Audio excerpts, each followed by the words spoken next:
United States, the town of Sainte Marie du Mont. It is my honor and pleasure to welcome you to the dedication of the United States Navy Normandy D-Day Monument. We are here to thank and pay tribute to all the men of the United States Navy who gave or risked their lives for our freedom in the Battle of Normandy. These brave men sitting in the front row were right over that dune or walking on this very soil on the morning of June 6, 1944, and we are honored to have them here among us today. 8 ships were sunk and 1,068 sailors gave their all that day, roughly 1/5 of all United States casualties on June 6, 1944. We could not believe that our Navy was not recognized for its contribution to that historic event. The Naval Order of the United States undertook the challenge to correct that oversight, and the culmination of that effort is what brings us here today. We are blessed to be here today to dedicate the United States Normandy D-Day Monument and to honor the 1,068 United States naval sailors and Coast Guardsmen who paid the ultimate sacrifice on June 1944 to help begin the return of liberty to Western Europe. The Naval Order of the United States, founded July 4th, 1890, is the oldest American naval society with a charter to preserve, promote, and celebrate American sea service history and heritage. 5 years ago, we learned that among all the armed forces of France's allies that fought here, the United States Navy alone had no tribute on the beaches of Normandy. Shared traditions of leadership in America's sea services, our Navy, Coast Guard, and Marine Corps, meant that we must recognize the required action to be taken, and we responded rapidly. The Naval Order resolved to act, and we are honored to have organized and funded, through private donations only, this monument. At long last, it will be a fitting tribute to the service and sacrifice of the United States Navy at Normandy. I am honored to recognize Mr. James Graff, a Normandy veteran and the honorary chairman of the Navy D-Day project. At the age of 18, he was here on D-Day driving an LCVP. He made some 30 round trips that day from his mother's ship to Utah Beach.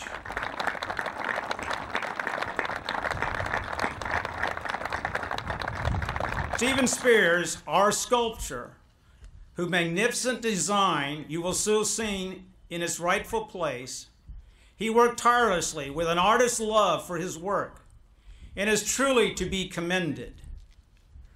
Earlier this month, Mr. Spears and the monument installation team sealed a time capsule in the base of the monument.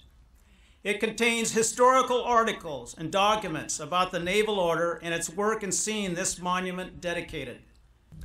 At this time, Admiral Pierre-François Forissier, Chief of Staff of the French Navy, will come forward to present the awards.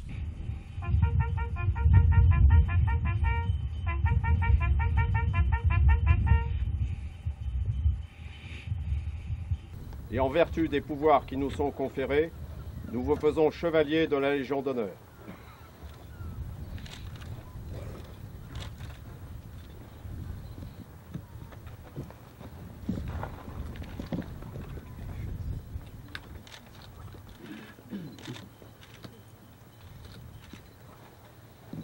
Au nom du Président de la République française et en vertu des pouvoirs qui nous sont conférés, nous vous faisons chevalier de la Légion d'honneur.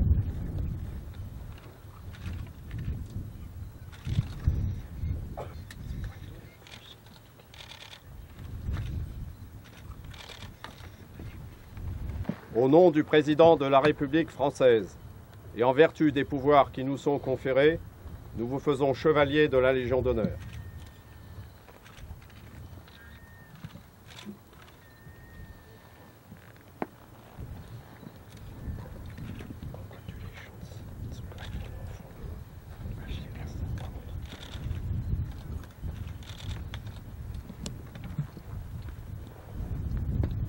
Fermez le banc.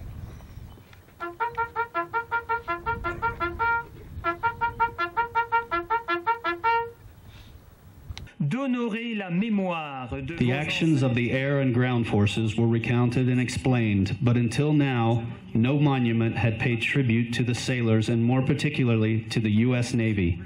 Thank you, dear American friends, for taking the initiative in honoring the memory of your ancestors by erecting this monument dedicated to the American Navy on these dunes. It is a very small contribution that our town of Saint-Marie-du-Mont makes to you by putting to your disposal the necessary land and the developments of the environment. Then we will watch over this monument. Today, dear friends and Navy veterans, your action is honored, and in our large plan for extension and modernization of our museum, your history will be related and explained in the same way as the history of the air and ground forces. Dear friends and veterans, I didn't experience this period, but I am the same age as your children, and every day I further realize the greatness of your commitment. As many of you have already noted, this is indeed a special occasion.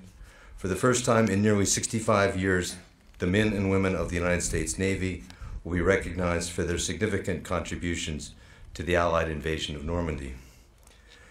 Their efforts played a crucial role in the Allied success in World War II and consequently in the freedom we enjoy and cherish today. That freedom came at a high price. French, American, and Allied men and women paid the ultimate price, that of their lives, so that we could be here today. It is only fitting that we honor them for their service. Even today, France and the US and our allies continue to defend our freedom. We are partners throughout the world in places like Afghanistan and Kosovo, and many other places around the world where the great tree of liberty is just now taking root. Our navies in particular work together to combat terrorism and piracy and to protect valuable energy resources throughout the world. The expansion and defense of freedom will continue to bind us together far into the future. As I conclude, I would like to thank the Naval Order of the United States, Mr. and Mrs. Ray Pfeiffer, and our distinguished sculptor, Mr. Stephen Spears, for their dedication and work ensuring the United States Navy has a fitting tribute here on Utah Beach. Additionally, this event would not have been possible without the efforts of the men and women of the United States European Command, U.S. Naval Forces Europe, and the USS The Sullivans. Let me add my congratulations to the Naval Order of the United States for spearheading the effort to establish this magnificent tribute to the brave heroes of our naval forces. It's a great honor and special privilege to be part of this most special occasion at this most hallowed place. Throughout history, brave men in decisive battles have changed the course of civilization. The same can be said of the men who fought here on D-Day 64 years ago. They too were part of something profound and historic. On that cold June morning, along the string of beaches behind me, the brave young men of the Allied Expeditionary Force engaged in one of the most decisive military battles in history. British Prime Minister Winston Churchill called it the most difficult and complicated operation ever to take place.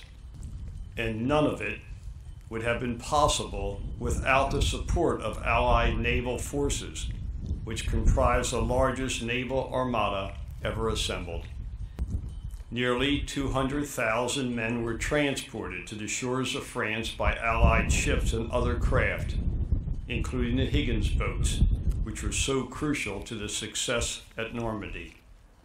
All day, against heavy enemy resistance, naval forces bravely carried a steady stream of men, supplies, and ammunition to the beaches, returning each time with the wounded and the bodies of the dead. The successful invasion of the heavily fortified beaches and cliffs was only possible with the massive fire support provided by the amphibious fleet assembled just offshore.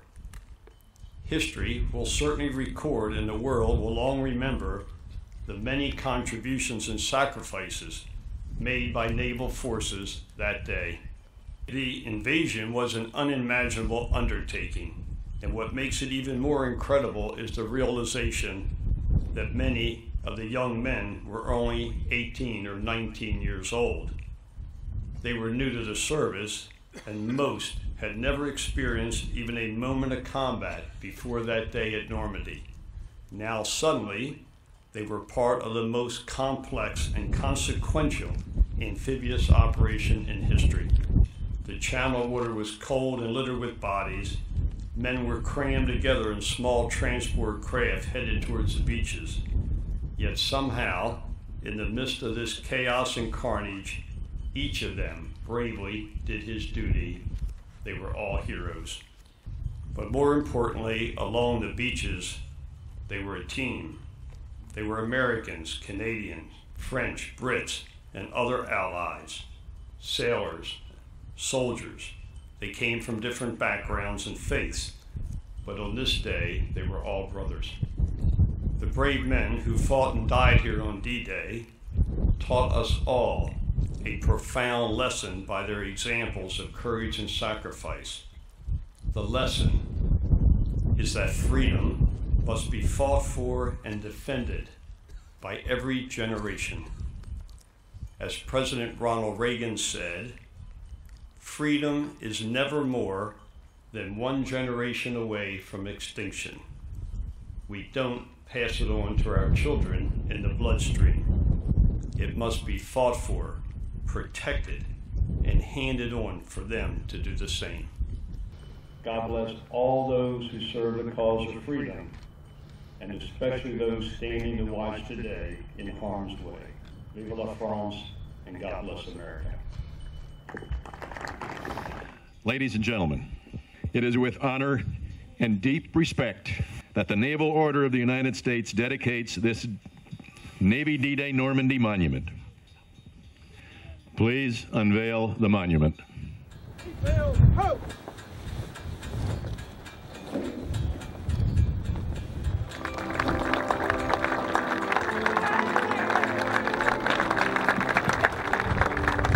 This monument finally stands in lasting tribute to those members of the United States Navy who fought and died in the greatest amphibious operation in history. You have given honor to their service and to their memory by your presence here today.